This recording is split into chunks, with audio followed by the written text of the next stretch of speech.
దోపిడీకి ఈ ప్రభుత్వం దాన్ని వాడుకుంటుంది అనేటువంటిది మా తాలూకు అభిప్రాయం.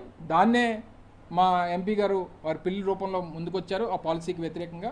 సో దాని మీద ఫైట్ చేస్తాం. డెఫినెట్గా ఈ విషయాలన్నింటినీ కూడా ప్రజల్లోకి తీసుకొని వెళ్ళి ఏదైతే మరింత ఎడ్యుకేట్ చేసేటువంటి కార్యక్రమం చేస్తాం.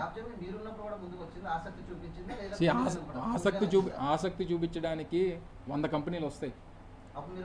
క్యాబ్ జెమిని CEO గారు విశాఖపట్నం వచ్చారు కదా, టాక్సే కదా అయినాయి, అంతేనా? లేకపోతే ఫౌండేషన్ ఏమైనా వేసారా చెప్పండి. సర్లే, మహా న్యూస్కా లేకపోతే క్యాబ్ జెమినికా?